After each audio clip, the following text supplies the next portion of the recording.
La théorie polyvagale démystifie les raisons pour lesquelles le yoga fonctionne. Et je pense que la science aide aussi à l'ancrer. Pour moi, la théorie polyvagale explique dans un sens pourquoi nous nous sentons aussi bien quand nous faisons ces pratiques. Pendant longtemps, j'ai comme gardé ma pratique du yoga sur une piste d'un côté et j'avais ma pratique de la psychothérapie sur une autre piste de l'autre côté.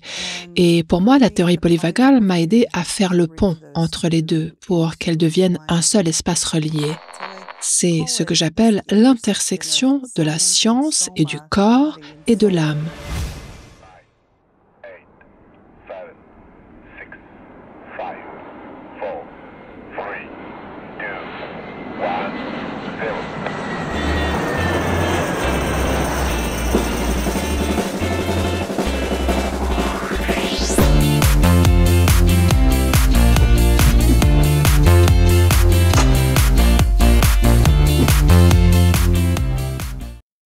Je suis ici au Congrès polyvagal de Potsdam 2024 et aujourd'hui, c'était le premier jour, nous avons parlé de théorie polyvagale à nouveau et je suis très heureuse d'avoir en ma compagnie Ariel Schwartz.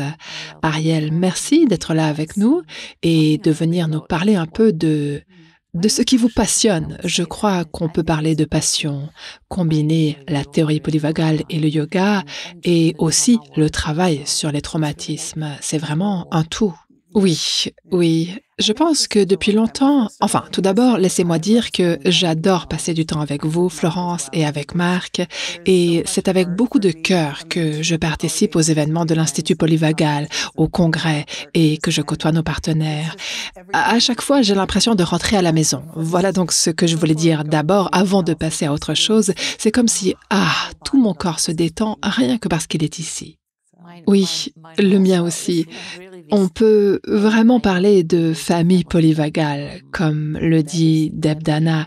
C'est vraiment cette expérience-là que nous vivons ici, mais aussi avec toutes les personnes dans le monde entier qui sont en lien avec nous par l'intermédiaire d'Internet.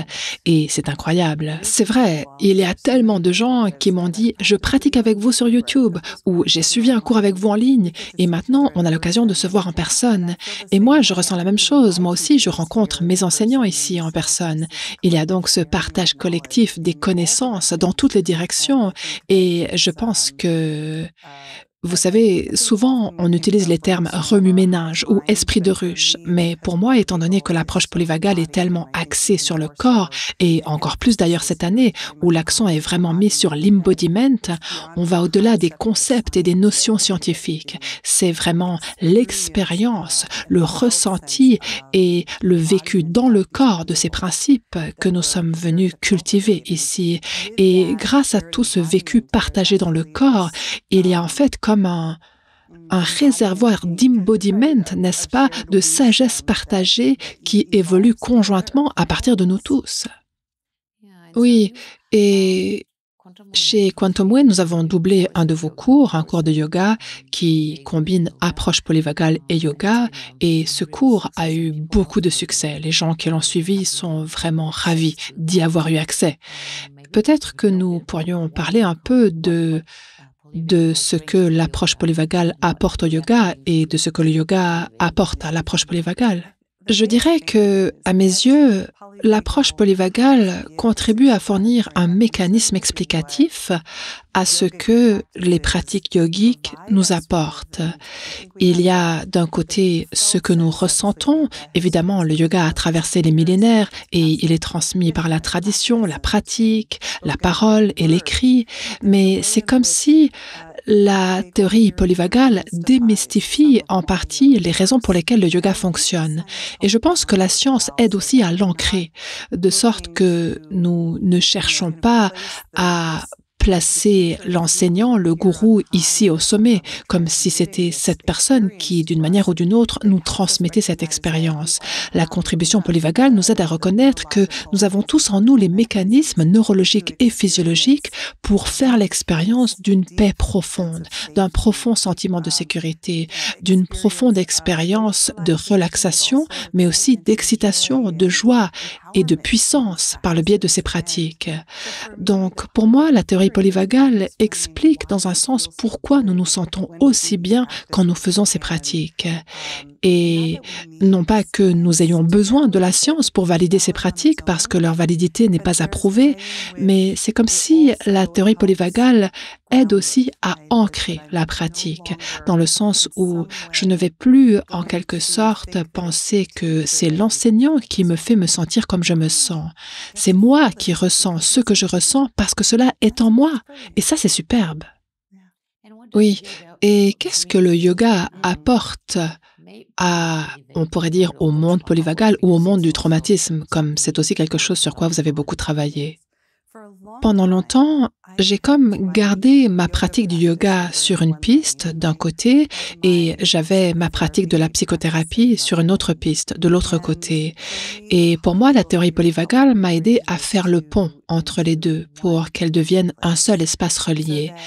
Et je suis dès lors capable de traduire ce que je fais, c'est-à-dire que le rôle que je joue en tant que thérapeute et la présence que j'apporte quand je travaille avec des patients sur le traumatisme sont exactement le même rôle que celui que j'ai quand j'enseigne le yoga et exactement la même présence que celle que je cultive quand je pratique le yoga. Et ainsi, il n'est pas nécessaire de les séparer. Mon dernier livre, intitulé en anglais « La théorie polyvagale appliquée au yoga », a pour but de réunir la psychothérapie, la science du yoga ou l'étude du yoga et l'expérience de la théorie polyvagale avec ses fondements scientifiques. C'est ce que j'appelle l'intersection de la science et du corps et de l'âme. Et cela permet d'ancrer cette spiritualité dans le corps. C'est-à-dire que là, on n'a pas besoin de laisser la spiritualité en dehors de l'échange psychothérapeutique et en dehors de la guérison des traumatismes. Il y a énormément de gens, quand ils travaillent sur leur traumatisme, qui sont à la recherche d'un sens profond, qui cherchent en fait à comprendre en profondeur, pas tellement pourquoi le traumatisme est arrivé, mais plutôt comment est-ce que je peux créer une vie qui ait du sens suite au traumatisme que j'ai vécu. Et nous avons besoin d'intégrer la dimension de l'âme pour nous aider à plonger dans cette connaissance intérieure plus profonde. Justement, ce livre dont vous parlez, La théorie polyvagale appliquée au yoga, nous allons le publier. Il est actuellement en cours de traduction et il sortira, je pense, pour le public francophone en France et dans de nombreux autres pays francophones courant 2025. Nous avons besoin de temps pour le traduire. J'ai été vraiment ravie de pouvoir avoir ce livre. Et qu'est-ce que les gens y trouveront? À qui s'adresse-t-il? Seulement aux thérapeutes ou... Oui, ce livre est écrit pour le praticien. Et ce mot « praticien » peut renvoyer à beaucoup de choses. Par exemple, l'enseignant de yoga, le psychothérapeute ou l'individu qui fait le pont entre les deux. Et très honnêtement, on me dit souvent que, comme j'écris des livres très accessibles, même la personne pratiquant le yoga bénéficiera de la lecture de ce livre parce qu'elle comprendra comment intégrer ces pratiques dans sa vie, qu'il s'agisse de tonifier le nerf vague ou de neuromodulation, de créer ce profond sentiment d'aisance dans le corps et l'esprit grâce à des pratiques simples de respiration ou d'auto-toucher. Et le livre permet également de combler ce fossé. Je suis enseignante de yoga, mais aussi psychothérapeute. Alors, comment combiner les deux? J'ai passé des mois et des mois à réfléchir à la manière de réunir ces deux pistes dans la présence une et incarnée du praticien. Et c'est à cela que ça se résume finalement. Il ne s'agit pas d'un ensemble de techniques que nous enseignons à nos patients, mais de notre propre présence que nous développons à travers la répétition de ces pratiques et que nos patients peuvent sentir quand nous sommes dans cette régulation vagale ventrale parce que notre corps est calme, notre prosodie vocale communique ces signaux de sécurité et en plus de la présence que cela nous permet à nous de développer, nous pouvons ensuite proposer ces mêmes pratiques aux patients qui le souhaitent, afin qu'ils puissent, entre les séances de psychothérapie, renforcer leur accès au vagal ventral ou à l'apaisement dans leur propre système nerveux, tout en pratiquant une pleine conscience et une relaxation réparatrice profonde. Vous avez parlé du tonus vagal, pouvez-vous nous en dire un peu plus? Oui, j'adore cette question. Je pense que cela rend beaucoup de gens perplexes. Que signifie vraiment tonifier le nerf vague? Ce que nous faisons, c'est que nous créons une stimulation douce du nerf vague, en particulier là où il est proche de la surface de la peau et où il collabore avec d'autres nerfs crâniens. Ainsi, quand on masse par exemple autour des yeux, des oreilles, de la mâchoire, des côtés du cou, ou quand on travaille avec certains mouvements oculaires ou certains exercices respiratoires, on génère en fait une petite stimulation du nerf vague. Et le résultat de cette tonification du nerf vague, c'est-à-dire une amélioration du tonus vagal, représente l'homéostasie, c'est-à-dire un système nerveux autonome régulé, ce qui signifie que nous avons un équilibre relatif entre nos branches sympathiques et parasympathiques. Nous ne sommes pas bloqués dans le sympathique, nous ne sommes pas uniquement dans le parasympathique, que ce soit en état de relaxation ou de fermeture, mais nous avons cette capacité flexible de passer d'un état à l'autre, ou de se réguler à la hausse ou à la baisse selon nos besoins, afin d'atteindre cet état optimale que nous appelons la cohérence. La cohérence, je suis sûre que c'est quelque chose qui vous est familier à vous, c'est ce concept mesuré par la variabilité de la fréquence cardiaque, mais il s'agit essentiellement de cet état très flexible et rythmique du système nerveux qui facilite la clarté mentale et la capacité à marquer consciemment une pause dans les moments de stress afin de ne pas simplement réagir de façon réflexe, mais de répondre plus consciemment à ce qui est. Oui. Et qu'est-ce qu'on peut trouver d'autre dans ce livre? Parce que c'est un pavé, c'est un livre épais, je dirais. Eh bien, vous me connaissez maintenant, les mots, ça me parle. J'aime écrire beaucoup de mots. Non, une des choses que vous trouverez dans ce livre, ce sont des exemples cliniques, parce que j'ai l'impression que mes lecteurs et mes élèves, depuis un certain temps, veulent mieux comprendre à quoi ça ressemble finalement, quelle forme ça prend. Donc je propose pour chacune des sections du livre 1 ou 2 exemples cliniques afin que le lecteur puisse vraiment se dire « Ah, c'est à ça que ça peut ressembler donc ». Et le livre suit une progression de différents types d'interventions yogiques, dont la première concerne la découverte de soi, n'est-ce pas? Nous parlons beaucoup dans la théorie polyvagale de neuroception. Il s'agit là de prendre conscience de l'état de son système nerveux, car c'est la base du changement. Et ensuite, dans un deuxième temps, il y a les pratiques de centrage. Là, on étudie finalement comment entrer dans cette présence à l'intérieur de soi. Comment peut-on accéder à ce que, en IFS, on appellerait peut-être l'énergie du self? Comment peut-on arriver là? Ça peut être à travers une pratique respiratoire ou un mudra, un mantra, une intention. Ensuite, nous passons aux pratiques d'équilibrage. Les pratiques d'équilibrage nous permettent de développer ce qu'on appelle la flexibilité du système nerveux, n'est-ce pas? C'est-à-dire se réguler à la hausse et voir que waouh, j'arrive à tolérer plus d'excitation, et on peut aussi se réguler pour entrer dans plus de calme et explorer les limites pour identifier par exemple à quel moment le calme devient un peu effrayant ou l'excitation devient un peu effrayante, et je peux travailler sur ces limites pour avoir à ma disposition une gamme plus large d'états autonomes dans lesquels je me sens à l'aise. Puis nous développons encore cela dans les 2 dernières sections qui portent sur l'accroissement de la capacité de mobilisation, n'est-ce pas? Accroître notre capacité à élever notre rythme cardiaque, à être dans la joie, dans le jeu. Et enfin, la dernière étape présente comment se détendre très très profondément grâce au yoga nidra et à la méditation de pleine conscience. Donc il n'est pas nécessaire de pratiquer le yoga pour tirer profit de ce livre? C'est une question qu'on me pose souvent. Que se passe-t-il si je ne suis pas enseignant de yoga, mais que j'aimerais intégrer quelques pratiques yogiques simples dans mon travail avec les patients? Eh bien, ce livre vous permet de le faire. Donc, il n'est pas nécessaire d'être enseignant de yoga. Ce livre vous donne les outils, c'est-à-dire une formation élémentaire à ces principes yogiques. Et ce que j'ai constaté, c'est que ce livre est également bénéfique aux enseignants de yoga qui se disent « j'aimerais faire du yoga plus thérapeutique, mais je ne suis pas thérapeute ».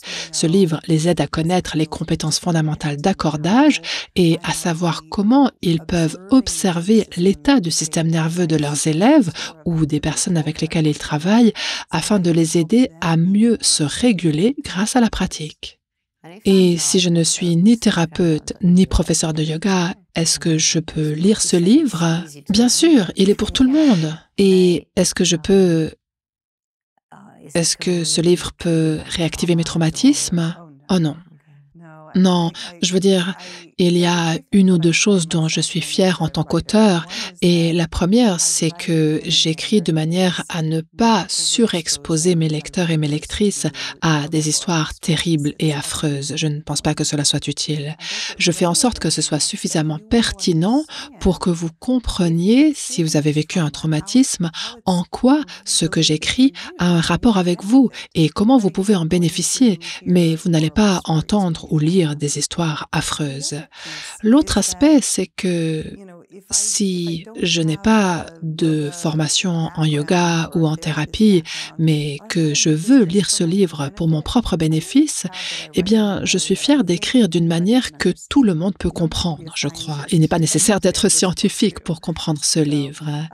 Et j'adore les travaux de Stephen. Vous savez, bien sûr, Stephen Porges est la personne qui nous a tous amenés ici.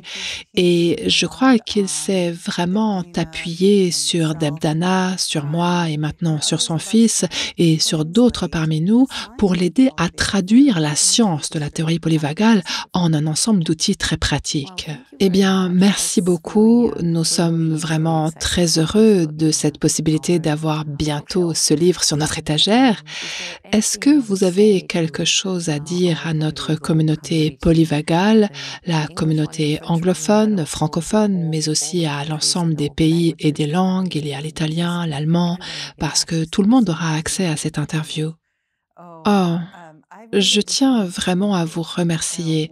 L'une des choses qui m'a vraiment frappée, en particulier lorsque j'ai présenté ce travail à des audiences internationales, c'est que ce travail n'aurait pas pu être reçu sans la présence de toutes ces personnes qui, collectivement, génèrent ce degré d'intérêt et cette volonté de participer à ce qui me semble être un processus de changement profond, bénéfique non seulement pour nous en tant qu'individus, mais aussi pour nous en tant que planète. Nous avons besoin de systèmes nerveux régulés actuellement, plus que jamais.